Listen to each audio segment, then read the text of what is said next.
Hello students, my name is Tripti Singh and I am an assistant professor in Dayal Group of Institutions.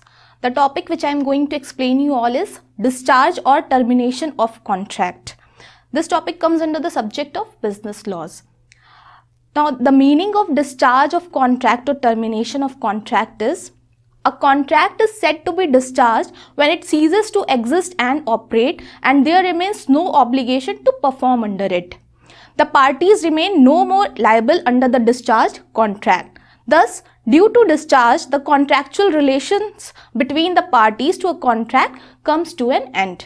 क्या मतलब हुआ इस meaning का कि जो भी कॉन्ट्रैक्ट के ऑब्लिगेशंस होते हैं या जो भी टर्म्स एंड कंडीशंस उसमें एग्जिस्ट कर रही होती हैं, जब उनका परफॉर्मेंस हो जाता है, जब उस कॉन्ट्रैक्ट के कंडीशंस को हम फुलफिल करके उसको कंप्लीट कर लेते हैं, तब कहा जाता है कि ये कॉन्ट्रैक्ट जो है वो डिस्चार्ज हो गया है या टर्मिनेट हो गया है. अगर सिंपल शब्दों में इसको कहें तो जब हम अपना कोई काम पूरा कंप्लीट कर लेते हैं तो वो काम पूरा हो जाता है. इसी तरह जब कोई कॉन्ट्रैक्ट के कंडीशंस को हम फुलफिल कर लेते हैं, उनको परफॉर्म कर लेते हैं, तो वो कॉन्ट्रैक्ट पूरा हो जाता है. इसी कॉन्ट्रैक्ट का जो ये पूरा होना है, इसे ही हम लॉ के टर्म्स में डिस्चार्ज ऑफ कॉन्ट्रैक्ट या टर्मिनेशन ऑफ कॉन्ट्रैक्ट कहते हैं. ठीक. Now there are various modes of discharge of contract. Exam में आपसे अगर पूछा जाए, हो सकता है कि 2-3 तरीके से ये modes of discharge of contract पूछा जा सकता है. Like what are the various circumstances of discharge of contract या what are the ways of discharge of contract. तो one and the same thing जो मैं आपको पॉइंट्स अभी बताने जा रही हूँ वही आपको उसमें एक्सप्लेन करने होंगे. ठीक. Now the first way is by performance. By performance का क्या मतलब हुआ कि when all the parties to a contract discharge it by performing their obligations arising under it, it is said to be discharged. मतलब जो भी हम performance अपने कंप्लीट करते हैं किसी भी कॉन्ट्रैक्ट में, फॉर एग्जाम्पल ए ने बी को 1 मंथ के लिए 5,000 रुपये उधार दिए. ठीक है. बी ने 1 मंथ बाद ए को 5,000 रुपये वापस कर दिए जो उसने उधार लिए थे. तो यहाँ पे क्या हो गया? परफॉर्मेंस ऑफ कॉन्ट्रैक्ट हो गया. अब जो परफॉर्मेंस ऑफ कॉन्ट्रैक्ट हो गया है तो इससे क्या हो गया? हमारा जो कॉन्ट्रैक्ट का कंडीशन था वो फुलफिल हो गया. तो ये वन ऑफ द वेज था डिस्चार्ज ऑफ कॉन्ट्रैक्ट या टर्मिनेशन ऑफ कॉन्ट्रैक्ट का. Now the second mode of discharge of contract is discharge by mutual consent और एग्रीमेंट. म्यूचुअल कंसेंट का मतलब आपसी सहमति के साथ अगर हम कोई भी कॉन्ट्रैक्ट को डिस्चार्ज करते हैं, टर्मिनेट करते हैं, उसे ही हम म्यूचुअल कंसेंट कहते हैं. अब इसमें 2-3 तरीके होते हैं कि किस तरह से हम म्यूचुअल कंसेंट के साथ किसी भी कॉन्ट्रैक्ट को डिस्चार्ज कर सकते हैं. First one is novation. Novation means the substitution of new contract for the existing one. इसका मतलब हुआ कि एक कॉन्ट्रैक्ट को हमने दूसरे कॉन्ट्रैक्ट में जब हम एंटर होते हैं तो पिछला जो कॉन्ट्रैक्ट है वो अपने आप ही खत्म हो जा रहा है. एक एग्जाम्पल हम बताते हैं. फॉर एग्जाम्पल 2 कंपनी है. ए कंपनी है, उसके कुछ क्रेडिटर्स हैं. ठीक है. ए कंपनी एक चल रही है, उसके कुछ क्रेडिटर्स हैं. एक है बी कंपनी, उसके भी कुछ क्रेडिटर्स हैं जिनसे उनको पैसे की जरूरत पड़ती है. ठीक. अब क्या हुआ कि ए और बी ने क्या किया? म्यूचुअल कंसेंट के साथ अपनी कंपनी को मर्ज करा और वो ए बी कंपनी बन गई. मतलब ए बी कंपनी के नाम से रजिस्टर हो गई. ठीक. अब जो क्रेडिटर्स ऑफ ए हैं और जो क्रेडिटर्स ऑफ बी हैं, उनका जो इंडिविजुअली कॉन्ट्रैक्ट था ए और इंडिविजुअली कॉन्ट्रैक्ट था जो बी के साथ, वहाँ पे उनका कॉन्ट्रैक्ट अब जो है वो सब्स्टिट्यूट हो जाएगा with the A B company. क्योंकि अब जो ए और बी कंपनी इंडिविजुअली रन कर रही थी, अब वो मर्ज होके ए बी कंपनी बन गई हैं. तो यहाँ पे जो डिस्चार्ज ऑफ कॉन्ट्रैक्ट हुआ वो by the way of mutual consent हुआ. और वो किस तरह हुआ? नोवेशन के तरह से. ठीक है.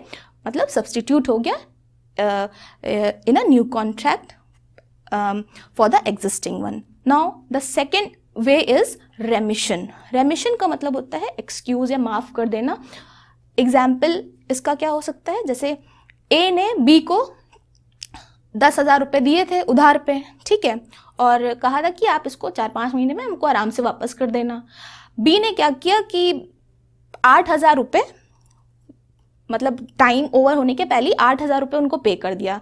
तो क्योंकि ए और बी में कुछ फ्रेंडशिप थी या जो भी था, म्यूचुअल कंसेंट के साथ उन्होंने क्या किया, ए ने कहा अच्छा भाई अब ऐसा है कि 2000 रहने दो, ठीक है, जो जितना दे दिया उतना दे दिया, 8000 दे दिया आपने, बहुत है, ठीक है। तो यहाँ पे क्योंकि म्यूचुअल कंसेंट के थ्रू ए ने बी को डिस्चार्ज कर दिया, रिलीज कर दिया, छोड़ दिया कि भाई ठीक है आपने हमें 8000 दे दिए हैं, दैट इज इनफ, ठीक है, 2000 हम आपको माफ कर देते हैं। तो ये जो हुआ वो बाय वे ऑफ रेमिशन हुआ, कि बाय वे ऑफ रेमिशन हमने म्यूचुअल कंसेंट के साथ कोई भी कॉन्ट्रैक्ट को डिस्चार्ज कर दिया। Now third is rescission. ठीक है, रिसिशन में क्या होता है, rescission means cancellation of contract. यहाँ पे क्या होता है कि फॉर एग्जाम्पल दो लोगों के बीच में कोई कॉन्ट्रैक्ट हुआ, ए और बी के बीच में कॉन्ट्रैक्ट हुआ। ए ने कहा कि हम बी से कहते हैं ये कि आप कुछ गुड्स हमको जो हैं, ये जो हमारे क्या कहते हैं कुछ चेयर्स हैं हमें बहुत अच्छी लगी आपके यहाँ पे, आप हमें ये डिलीवर कर दीजिएगा, हम आपको जब आप डिलीवर करेंगे तब हम आपको कैश ऑन डिलीवरी मतलब आपको पे कर देंगे पैसे। ठीक है, अब क्या होता है कि बी जो होता है वो तो रेडी है देने के लिए चेयर्स उनको ए को, मगर ए क्या करते हैं कि ए बीच में ही बोल देते हैं फ़ोन करके कि ऐसा है कि भैया ऐसा है चेयर्स ना भिजवाना आप, ठीक, हम नहीं ले पाएंगे इस समय।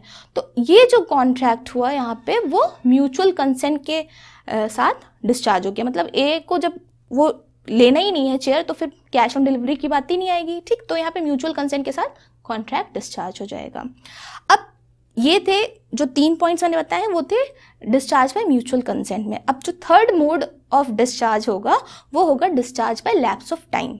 लैप्स ऑफ टाइम का मतलब कि कोई भी कॉन्ट्रैक्ट एक रीजनेबल टाइम पीरियड के लिए होता है। ठीक, वो टाइम अगर लैप्स हो गया तो फिर उसकी जो कंडीशंस होंगी वो अपने आप ही डिस्चार्ज हो जाएंगी, जो पार्टीज उसमें इन्वॉल्व है उनकी जो कोई लायबिलिटी नहीं रहेगी। तो इसी में ही एक लिमिटेशन एक्ट 1940 है जिसमें कहा जाता है कि अगर कोई भी पार्टी इन्वॉल्व है उसमें और उन्होंने with in a specific time period उस कॉन्ट्रैक्ट को डिस्चार्ज नहीं किया, उसकी मतलब जो भी उसकी टर्म्स एंड कंडीशंस उसको फुलफिल करके उस कॉन्ट्रैक्ट को ख़त्म नहीं किया तो वो ऑटोमेटिकली उस एक्ट के तहत कॉन्ट्रैक्ट खत्म हो जाएगा। अगर सिंपल कॉन्ट्रैक्ट्स की बात करें तो जो टाइम पीरियड होता है लिमिटेशन का वो 3 इयर्स होता है। अब फॉर एग्जांपल एक कोई डेटर है, डेटर और क्रेडिटर है, मतलब एक कोई किसी ने किसी से लोन लिया और एक को भाई लोन का रिपेमेंट चाहिए बाद में। तो अगर ए ने मान लीजिए बी को लोन दिया है, ठीक है, और बी ने 3 साल का उन्होंने लोन उनको दिया है, 3 साल में बी ने उसका रिपेमेंट नहीं करा ए को, तो क्या होगा यहाँ पे ये होगा कि अगर ए ने उसको रिकवर कर लिया तो अच्छी बात 3 साल के अंदर, वरना बी जो है किसी भी तरह से लायबल नहीं होंगे आफ्टर 3 इयर्स। तो यहाँ पे डिस्चार्ज ऑफ कॉन्ट्रैक्ट अपने आप ही हो जाएगा अंडर दिस कंडीशन। ठीक, now next is discharge by operation of law. Discharge by operation of law का मतलब जहाँ पे लॉ आ जाता है, ठीक है, लॉ आ जाता है तो फिर वहाँ पे हम कुछ कर ही नहीं सकते हैं। फॉर एग्जाम्पल इसमें पहला जो अगर आप पॉइंट लेंगे वो होगा कि bye death of a party.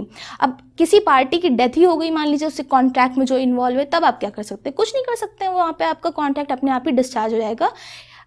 जैसे कि एक कोई पेंटर है, आपने उससे कहा कि भाई आप मेरे लिए पेंटिंग बना दीजिएगा, बहुत अच्छी पेंटिंग बनाते हैं, आप हमको बना के एक पेंटिंग दीजिएगा, हॉर्स की पेंटिंग बना के दीजिएगा। ठीक है, अब क्या हुआ कि पेंटर बनाने के पहले ही पेंटर की डेथ हो गई। अब यहाँ पे डेथ हो गई तो जब पेंटर ही एग्जिस्ट नहीं करेगा तो कॉन्ट्रैक्ट कहाँ से एग्जिस्ट करेगा, अपने आप ही वो डिस्चार्ज हो जाएगा कॉन्ट्रैक्ट। ठीक, तो इसी में ही जो सेकेंड पॉइंट है वो है बाय इंसॉल्वेंसी, मतलब जहाँ पे लॉ किसी इंसान को दिवालिया घोषित कर देगा, इंसॉल्वेंट घोषित कर देगा कि ये इंसान दिवालिया हो चुका है, मतलब इसके पास अब कोई इनकम, कोई एसेट इसकी नहीं रह गई है। तो अगर आपने उस इंसान के साथ कोई कॉन्ट्रैक्ट किया होगा तो वो अपने आप ही कॉन्ट्रैक्ट डिस्चार्ज हो जाएगा। ठीक, now third is by merger. Merger में क्या होता है कि फॉर एग्जांपल एक्स ने वाई से सिनेमा हॉल ले लिया रेंट पे, ठीक है, और कहा कि हम आपको, ये आपकी प्रॉपर्टी सिनेमा हॉल है मगर इसको हम चलाएंगे, रेंट पे आप दे दीजिए, हम बहुत अच्छा चलाएंगे। ठीक, अब उन्होंने उनको दे दिया। लेटर ऑन क्या होता है कि एक्स वाई से वो पूरा सिनेमा हॉल खरीद ही लेते हैं। अब यहाँ पे जो कॉन्ट्रैक्ट ऑफ मर्जर था वो कॉन्ट्रैक्ट ऑफ सेल में तब्दील हो जाएगा। तो यहाँ पे डिस्चार्ज बाय ऑपरेशन कि उन्होंने मर्ज कर लिया और पूरा कॉन्ट्रैक्ट ही चेंज कर दिया, तो अपने आप ही वो जो डिस्चार्ज ऑफ कॉन्ट्रैक्ट है या जो कॉन्ट्रैक्ट का टर्मिनेशन है वो ऑब्वियसली अपने आप ही हो जाएगा वहाँ पे, ठीक।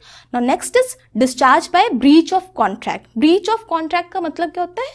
किसी भी कॉन्ट्रैक्ट के जो टर्म्स एंड कंडीशंस है उनका उल्लंघन करना। अब जो भी टर्म्स एंड कंडीशंस अगर आपने उसका उल्लंघन कर दिया तो अपने आप ही वो कॉन्ट्रैक्ट जो है वो डिस्चार्ज हो जाएगा। एक एग्जाम्पल इसमें लेते हैं कि ए ने बी को कहा कि आप हमको 30 मार्च तक ये सर्टेन नंबर ऑफ नोटबुक्स हमको डिलीवर कर दीजिएगा, हमें अपने स्कूल में बंटवाना है बच्चों को। तो वो कहते हैं ठीक है।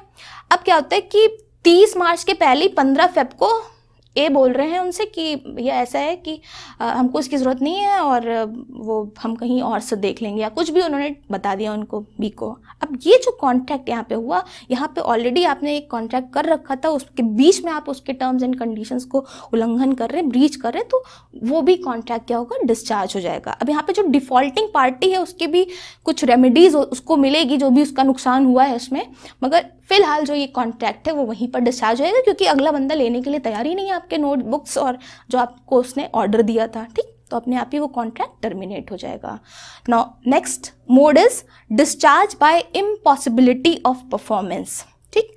इसमें कहा जाता है कि under section 56 of the Indian contract act ये बात कही गई है कि जो भी एग्रीमेंट होते हैं अगर वो इम्पॉसिबल एक्ट के तहत आते हैं तो वो वॉइड एब इनिशियो होते हैं, मतलब उसका इफेक्ट जो होता है वो नल होता है, लॉ के नज़र में उसका कोई इफेक्ट ही नहीं होता है। फॉर एग्जाम्पल जैसे कि ए ने कहा बी से एक एग्रीमेंट करते हैं और बी ने भी कहा ठीक है भाई एग्रीमेंट कर लेते हैं, मगर एग्रीमेंट में ये था, कंडीशंस जो थी वो ये थी कि ए ने कहा बी से कि आपका जो ये पैसा है ना, ये आप 10 लाख रुपए हमें दो तो उसको हम डबल कर देंगे जादू से, मैजिक से, ठीक। अब ये मैजिक जादू ये कहीं क्या रियलिटी में एग्जिस्ट करता है? नहीं करता है ना, लॉ तो इसको बिल्कुल ही मानता नहीं है ये सारी चीज़ें। तो ये जो हुआ एक तरीका इम्पॉसिबल एक्ट हो गया और इसका जो इफेक्ट होगा वो वॉइड एब इनिशियो हो जाएगा, मतलब कि नल इफेक्ट हो जाएगा लॉ की नज़र में। इसके लिए आपको कोई भी रेमेडी नहीं मिल पाएगी अगर आप लुट गए, बर्बाद हो गए कि भैया आपका ये पैसा जो है डबल होने के चक्कर में वो पता चला अगला ए जो है वो चंपत हो गया लेकर आपका पैसा, मैजिक उसने ऐसा दिखाया कि वो पैसे ही लेके आपका गायब हो गया, ठीक, इस तरह का। अब इसी में दूसरा एग्जाम्पल इसका समझ लीजिए कि मिस्टर मोहित थे, उन्होंने कहा रोहित से कि रोहित आप ऐसा करिए, अगर आप यूनिवर्स में घूम कर आएंगे विदाउट एनी साइंटिफिक एड, आप घूम के चले आएंगे तो हम आपको 10 करोड़ रुपए दे देंगे। अगर आप जाते हो घूम के चले आते हो यूनिवर्स में तो आपको 10 करोड़ रुपए देंगे जब आप वापस आओगे। तो ये जो है वो क्या हो गया, इसका भी इफेक्ट जो होगा वो वॉइड एब इनिशियो हो जाएगा, मतलब कि नल इफेक्ट हो जाएगा, वॉइड कॉन्ट्रैक्ट है, क्योंकि कोई अगर यूनिवर्स में विदाउट एनी साइंटिफिक एड्स जाता है, ठीक है, तो वो क्या वापस लौट के आ पाएगा? नहीं आ पाएगा ना। तो ये जो कॉन्ट्रैक्ट हो जाएगा वो भी discharge by impossibility of performance के तहत टर्मिनेट हो जाएगा अपने आप ही। सो these were the modes of discharge or termination of contract. I hope you all understood this topic. Thank you so much.